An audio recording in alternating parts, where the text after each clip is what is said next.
সামনে ভেসে উঠবে। সুবহানাল্লাহ। আল্লাহ পাক বলছেন আম্মা ইয়াতাসাআলুন, তারা কি সব ব্যাপারে জিজ্ঞাসাবাদ করছে?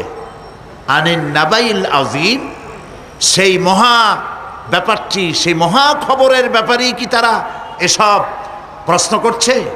আল্লাযী হুম ফীহি মুখতালিফুন, যে ব্যাপারে তারা নিজেরাই মতদ্বৈততায় ভুগছে এবং নিজেরাই ঠাট্টা বিদ্রুপ ইত্যাদি করে বেড়াচ্ছে। কাল্লা সায়ালামুন, কখনো নয়, অবশ্যই তারা জানতে পারবে। সুম্মা কাল্লা সায়ালামুন, পুনরায় বলছি অবশ্যই তারা এই বিষয়টি জানতে পারবে। এ হলো আয়াত যদ্দূর পড়েছিলাম তার শাব্দিক তর্জমা। এরা আম্মা ইয়াতাসাআলুন আনিন নাবাইল আযীম, নাবাইল আযীম বলতে কিয়ামত এবং পরকালকে বোঝায়। ইয়াতাসাআলুন বলতে জিজ্ঞাসাবাদ, পরস্পর পরস্পরকে তারা জিজ্ঞাসা করতো, কি ভাই আমরা নাকি মরে যাব, তারপর নাকি জিন্দা হব, এটা কেমন কথা? আল্লাযী হুম ফীহি মুখতালিফুন, যে বিষয় নিয়ে তারা পরকালের বিষয়টি নিয়ে পরস্পর পরস্পরে ঠাট্টা করত, বিদ্রুপ করত। পরকাল সম্পর্কে অবিশ্বাসী যারা ছিল তাদের প্রশ্নগুলো কিরকম ছিল কোরআনে কারীম তা বিধৃত করছে। প্রিয় ভাই সব, কোরআন কোনো গোপন কিতাব নয়। আল্লাহ পাক কোনো জিনিস গোপন রাখেন নাই, সব জিনিসকে মানুষের সামনে স্পষ্ট করে দিয়েছে। সুবহানাল্লাহ বলেন। কিন্তু এখানে একটা দুঃখ আছে, সেটা হলো এই যে কোরআন শরীফ সম্পর্কে আমাদের মুসলমানদের একটি গ্রুপ, একটি দল, তারা বলে বেড়ান যে কোরআন তো আসলে আমরা বুঝবো না, আমরা হলাম পাবলিক, কোরআনের আমরা বুঝবো কি, এগুলি সব আলেম ওলামাদের কাম, আমরা বুঝবো না। আসেন আমাদের অন্যরা কি বলে, হুজুররা কি বলে দেখি, সেই সব বইপত্র পড়ি। প্রিয় ভাই সব, বুজুর্গরা মুরব্বীরা যে কথা বলেন সে কথা যে সঠিক তা বোঝার জন্যই তো কোরআন প্রয়োজন। কোরআনই যদি না বুঝলেন তাহলে তারা আপনাদেরকে বিভ্রান্ত করছে কিনা সেটা তো আপনি বুঝতে পারবেন না। কথা ঠিক কিনা বলেন? এখন কোরআন বোঝা যারা বলেন যে এটা কোরআন বোঝা সহজ নয়, কঠিন, আমার চিন্তায় এই লোকগুলি, এই বিশাল একটি গ্রুপ, একটি দল, শয়তানের বড় রকমের ওয়াসওয়াসার ভিতরে তারা নিমজ্জিত হয়ে গেছে। আল্লাহ মেহেরবানি করে এই ভাইদের দৃষ্টিকে খুলে দিন, যাতে তারা বুঝতে পারে যে কোরআন শুধু আলেম ওলামাদের জন্য নয়, কোরআন পৃথিবীর সমস্ত মানুষের জন্য। হুদাল্লিল আলিমিন তো আল্লাহ পাক বলেন নাই আলেমদের জন্য নাজিল করেছি, তা তো বলেন নাই, বলেছেন হুদাল্লিন নাস, সমস্ত মানুষের জন্য কোরআন দেওয়া হয়েছে। এখন কোরআন বোঝা কঠিন না সহজ? এই প্রশ্নের জবাবে আল্লাহ রাব্বুল আলামিন, আমরা প্রশ্ন করব, আমাদের প্রশ্ন করার অনেক আগে আল্লাহ রাব্বুল আলামিন সূরা কামারের ভিতরে একটি প্রশ্নের জবাব 4 বার দিয়েছেন। আল্লাহ পাক বলেছেন ওয়া লাকাদ ইয়াসসারনাল কুরআনা লিযিকর ফাহাল মিন মুদ্দাকির। আল্লাহ পাক বলেন, আমি আল্লাহ অবশ্যই কোরআনকে মুখস্থ করার জন্য আর কোরআন বোঝার জন্য মানুষের কাছে আমি সহজ করে দিয়েছি। ফাহাল মিন মুদ্দাকির, আছে কে কেউ এর থেকে উপদেশ গ্রহণ করা? 4 বার আল্লাহ পাক বলেছেন সূরা কামারের ভিতরে, অবশ্যই কোরআন আমি বোঝার জন্য সহজ করে দিয়েছি। সুবহানাল্লাহ বলেন। আমরা বুঝতে চাই না, তাহলে বুঝবো কি করে? বুঝতে চাইলেই তো আমরা বুঝতে পারবো, চেষ্টা করলেই বুঝতে পারবো। কোরআনে কারীমের এই সূরাটির দিকে লক্ষ্য করেন, আল্লাহ পাক বলছেন কাফেরেরা এটা বিশ্বাস করতো না, বিশ্বাস না করে তারা কি সব প্রশ্ন উঠাইতো, সেই প্রশ্নগুলো আল্লাহ পাক তুলে ধরেছেন। আরেকটি জিনিস লক্ষ্য করুন, আল্লাহর চাইতে শক্তিধর পৃথিবীতে কেউ আছে? আকাশে কেউ আছে? কোথাও কেউ আছে? কেউ নাই। আল্লাহরে অস্বীকার করছে একদল লোক, বলতেছে মানি না। আল্লাহ পাক ফেরেশতা পাঠায় দিলেন, ওদের গর্দান পিটাই ভাঙ্গে দাও, আমারে মানে না কে? এইরকম কি আল্লাহ করছে? না, করেন নাই। ওরা বলে পরকাল মানি না, আল্লাহরে মানি না। আল্লাহ পাক কোরআনে যুক্তি দিয়েছেন আর নবী করিম সাল্লাল্লাহু আলাইহি ওয়াসাল্লামকে বলেছেন ইন্নামা আনতা মুযাক্কিরুন লাস্তা আলাইহিম বিমুসাইতির। হে নবী, উপদেশক করে আপনাকে পাঠাইছি, আপনাকে লাঠি চার্জ করার জন্য পাঠাই নাই। আপনি দারোগা নন, আপনি প্রচারক। মানুষকে উপদেশ দিন সুন্দর সুন্দর ভাষায়। উদউ ইলা সাবিলে রাব্বিকা বিল হিকমাতি ওয়াল মাউইজাতিল হাসানা, মিষ্টি মিষ্টি ভাবে, সুন্দরভাবে, সুকৌশলে মানুষকে ভালো ভালো কথাগুলি সুন্দর করে বুঝিয়ে দিন। সুবহানাল্লাহ বলেন। এখন এই কাফেররা বলছে পরকাল বুঝি না। এটা কেমনে হয়? আমরা অস্বীকার করি, মানি না। আল্লাহ পাক সাথে সাথে ফেরেশতা দিয়ে কারো ঘাড় মটকান নাই, কিন্তু পারতেন না? পারতেন না? আরে ভাই বলেন না কেন, পারত কি না? অবশ্যই পারতেন, কিন্তু তা করেন নাই। প্রত্যেকটি কথা যুক্তি দিয়ে, হাজারো যুক্তি দিয়ে আল্লাহ পাক বুঝাইছেন। সুবহানাল্লাহ। কাফেরেরা প্রশ্ন করল, তারা বলতো আমাদের এই জীবন শেষ, মৃত্যুর পরে আমাদের আর নতুন করে ওঠা লাগবে না। ওরা বলতো ইন্না হাউলানি লা ইয়াকুলুনা ইন হিয়া ইল্লা মাউতাতুনাল উলা ওয়া মা নাহনু বিমুনশারিন।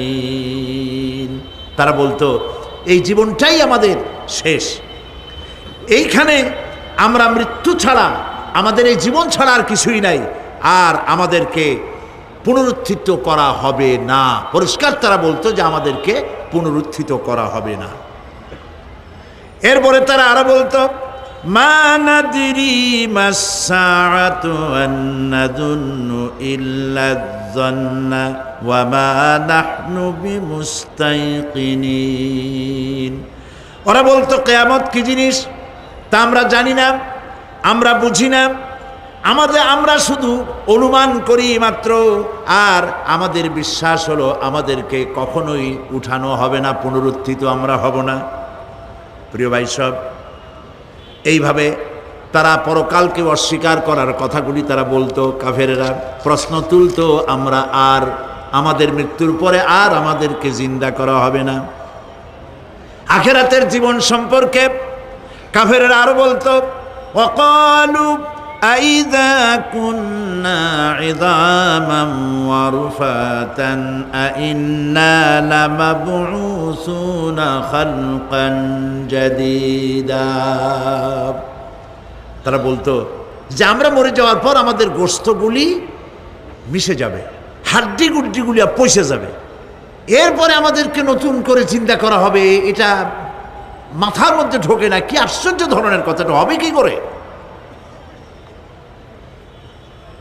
কাফের বেঈমানেরা আরো নানা ধরনের প্রশ্ন তারা করত। তারা বলতো আইদা মিতনা ওয়া কুন্না তুরাবান যালিকা রাজউম বাঈদ।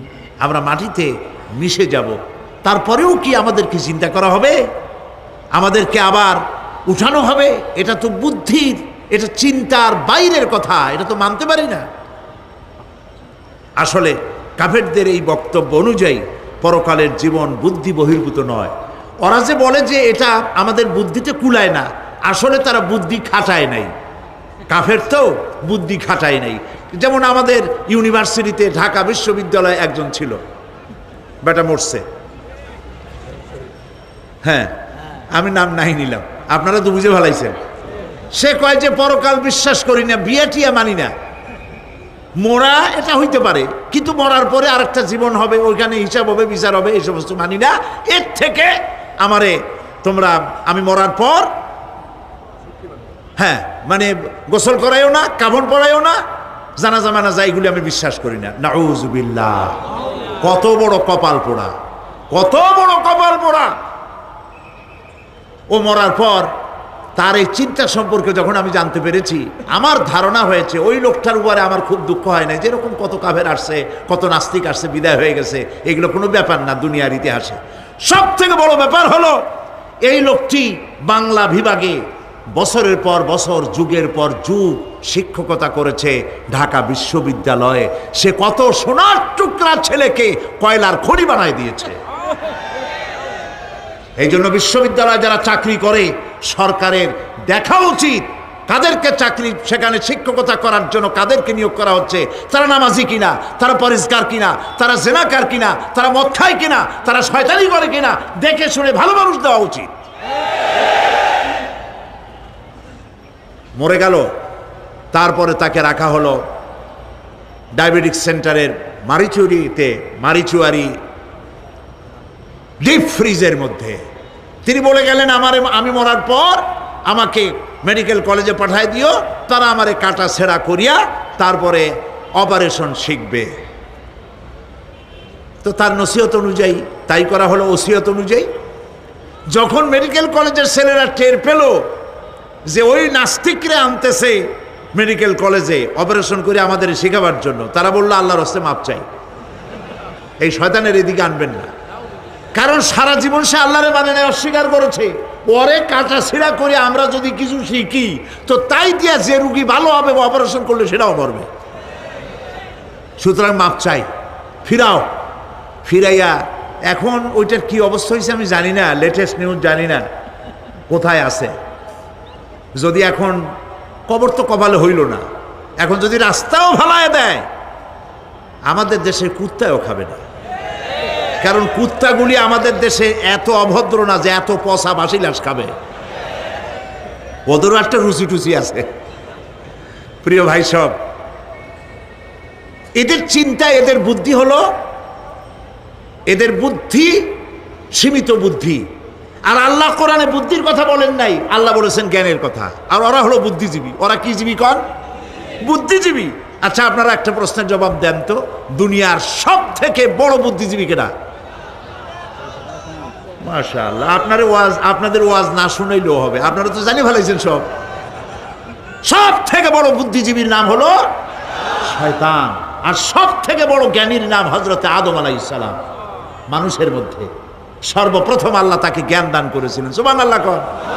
আল্লাহ পাক কোরআনের মধ্যে কোথাও বলেন নাই যে আমি বুদ্ধি দিছি। আল্লাহ পাক বলেছেন ওয়া আল্লামা আদামাল আসমাআ কুল্লাহা, আমি আদমকে সমস্ত জিনিসের জ্ঞান দিয়েছি, নামগুলা শিখাইছি। সুবহানাল্লাহ কন।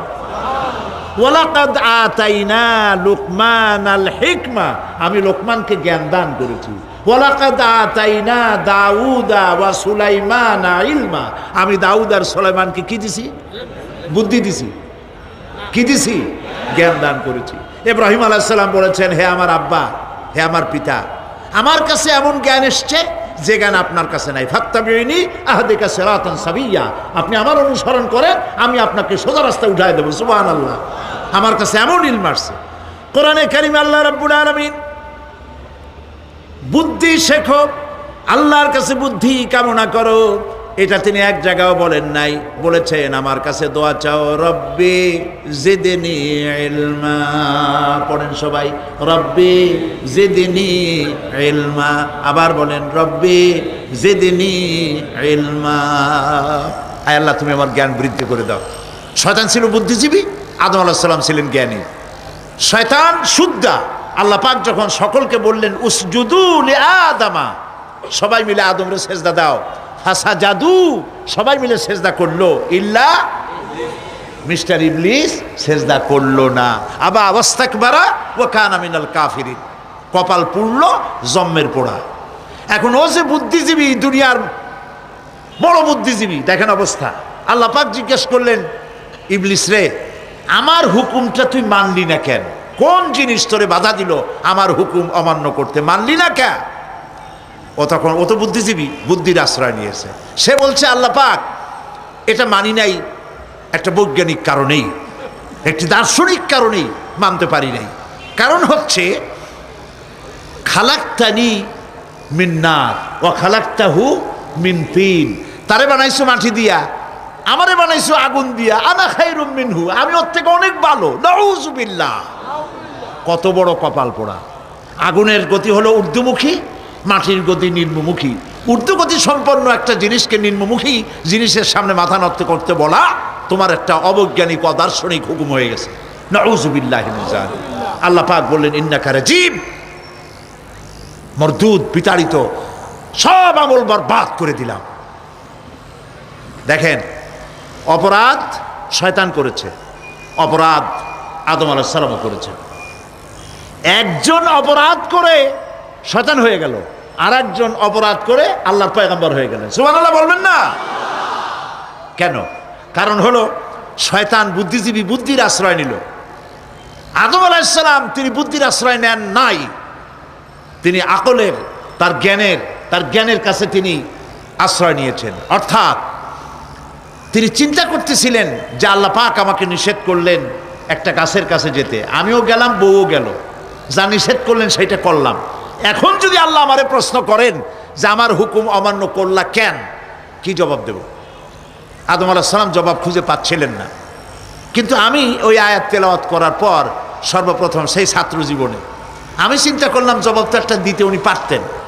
ছাত্র মানুষের মধ্যে তো নানান চিন্তা আসে, তো আমার চিন্তা আসলো উনি একটা জবাব তো দিতে পারতেন, আমাদের আবাল বাসার একটা জবাব তো দিতে পারতেন, এই যে আল্লাহ পাক সবই ঠিক আছে, অপরাধ আমি করেছি, ভুল আমি করেছি, কিন্তু আমার এটা জানতে ইচ্ছে হয় জান্নাতের সমস্ত নাজ নেয়ামত আমার জন্য তুমি জায়েজ করে দিলা, যে গাছটার কাছে যাওয়া যাবে না, ফল খাওয়া যাবে না, এরকম একটা গাছ জান্নাতের মধ্যে বানাইয়া আমারই বিপদে ভালাইলা কেন?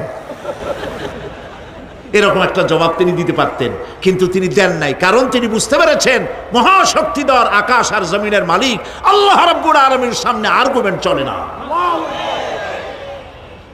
তার সামনে আর্গুমেন্ট চলে না, সারেন্ডার চলে, আত্মসমর্পণ করা চলে।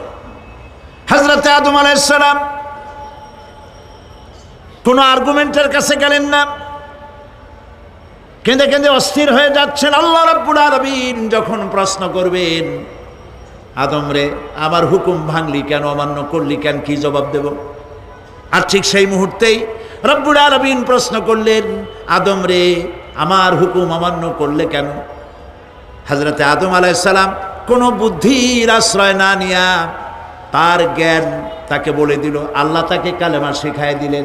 উদ্বুদ্ধ হয়ে তিনি আল্লাহ রাব্বুল আলামিনের সামনে মাথা নত করে দিয়ে বললেন, রব্বানা যালামনা আনফুসানা ওয়া ইল্লাম তাগফির লানা ওয়া তারহামনা লানাকুনান্না মিনাল খাসিরিন। পড়েন সবাই, রব্বানা যালামনা আনফুসানা ওয়া ইল্লাম তাগফির লানা ওয়া তারহামনা লানাকুনান্না মিনাল খাসিরিন। রব্বানা যালামনা, হে আল্লাহ আমি আমার নফসের পরে, যালামনা আনফুসানা আমি আমার নফসের পরে জুলম করেছি, অত্যাচার করেছি। ওয়া ইন লাম তাগফির লানা, তুমি যদি আমাকে ক্ষমা না করো। জ্ঞান কত দেখেন, শুধু ক্ষমা চান নাই, বলেছেন তুমি যদি আমাকে ক্ষমা না করো, ওয়া তারহামনা আর যদি দয়া না করো, লানাকুনান্না মিনাল খাসিরিন আমি ক্ষতিগ্রস্ত হয়ে যাব। কতটা জ্ঞানের অধিকারী তিনি! তিনি এটা বললেন না যে শুধু মাফ করে দাও, শুধু মাফ করলে হবে না, মাফও করা লাগবে, আর আগে যেমন দয়া করতে স্নেহ করতে সেটাও করা লাগবে। সুবহানাল্লাহ। আল্লাহ পাক রাজি হয়ে গেলেন, রাজি হন নাই? আল্লাহ রাব্বুল আলামিন হযরত আদম আলাইহিস সালামকে শুধু ক্ষমা করলেন না, ক্ষমাও করলেন, আর নবীর মর্যাদা দিয়ে আল্লাহ রাব্বুল আলামিন দুনিয়ায় পাঠাইয়া দিলেন।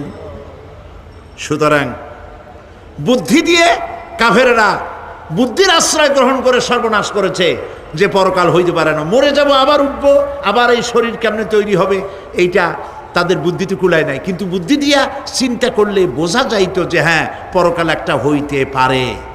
আর একটা কথা বলি, সেটা হলো এই, বহুত মানুষ আছে পরকাল বিশ্বাস করে না, আছে না? এমন আছে। এখন আমরা বিশ্বাস করি পরকাল, আমরা কারা কারা বিশ্বাস করি হাত উঁচু করে দেখান তো। আলহামদুলিল্লাহ বলি, বলেন আলহামদুলিল্লাহ। এখন যারা বিশ্বাস করে না তাদেরকে জানাতে চাই, আমরা যারা পরকালে বিশ্বাস করি, তাহলে পরকাল যদি না হয়, কিয়ামত যদি না হয়, বিচার আচার যদি কিছু না হয়, আমরাও বেঁচে গেলাম, আপনারাও বেঁচে গেলেন। কিন্তু সত্য সত্যই যদি পরকাল একটা হয়, বিচার যদি হয়, আমরা বেঁচে যাব, ফেসে যাবা তোমরা। প্রিয় ভাই সব, আল্লাহ রাব্বুল আলামিন সুন্দর করে বুঝাচ্ছেন। দেখো এই যে সারা বছর এই এই যে ইটা কি বলে পরকাল কেন হবে, এটা বুদ্ধি দিয়ে চিন্তা করো, জ্ঞান দিয়ে চিন্তা করো। সারা বছর ব্যবসা করার পর হিসাব নিকাশের একটা দিন আসে, আসে না? বলেন আসে কিনা? হিসাব নিকাশের একটা দিন আসে সারা বছর ব্যবসা করার পর, সারা বছর লেখাপড়া করার পর, তারপরে কি বলে পরীক্ষা দেওয়ার একটা দিন আসে, আসে না? তো সারা জীবন আপনি এখানে কাজবাজ করবেন, এখানে আপনি ভালো করলেন মন্দ করলেন, এর কোনো জবাব হবে না, বিচার হবে না। এটা পাগলে চিন্তা করতে পারে, আর পাগলেরা চিন্তা করে বলেই তারা বলে, পাগলেরই এটা কথা, মাটির পুতুল যেমনে নাচায় তেমনে নাচি, পুতুলের কি দোষ?